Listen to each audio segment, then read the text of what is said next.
Tu auras une meilleure bioassimilation et puis moins de problèmes digestifs. Donc ça, c'est top. Il y a aussi un autre phénomène qui se passe, c'est que la germination va, détruire une partie du gluten. Hein, donc comme on sait que le gluten est inflammatoire et va se comporter comme une colle dans notre intestin, ça aussi, ça s'en va. Donc c'est quand même assez intéressant. Et puis, dernière chose, la germination va générer de la fabrication de chlorophylle.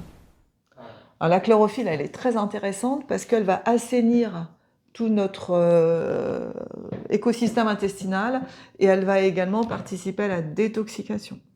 La germination, ça va également favoriser les fibres.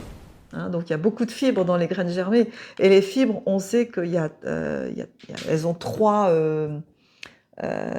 qualités. Elles vont faire baisser la glycémie, donc très intéressant par exemple pour les personnes qui sont en surpoids ou qui sont diabétiques.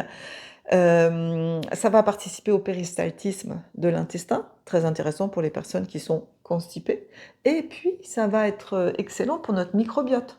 Hein, je rappelle que dans notre microbiote, on a plein de petites bactéries qu'on héberge et en échange du gîte et du couvert, elles nous protègent des virus et des bactéries. Donc si on les nourrit bien, eh bien elles vont être très gentilles avec nous, elles vont bien nous défendre.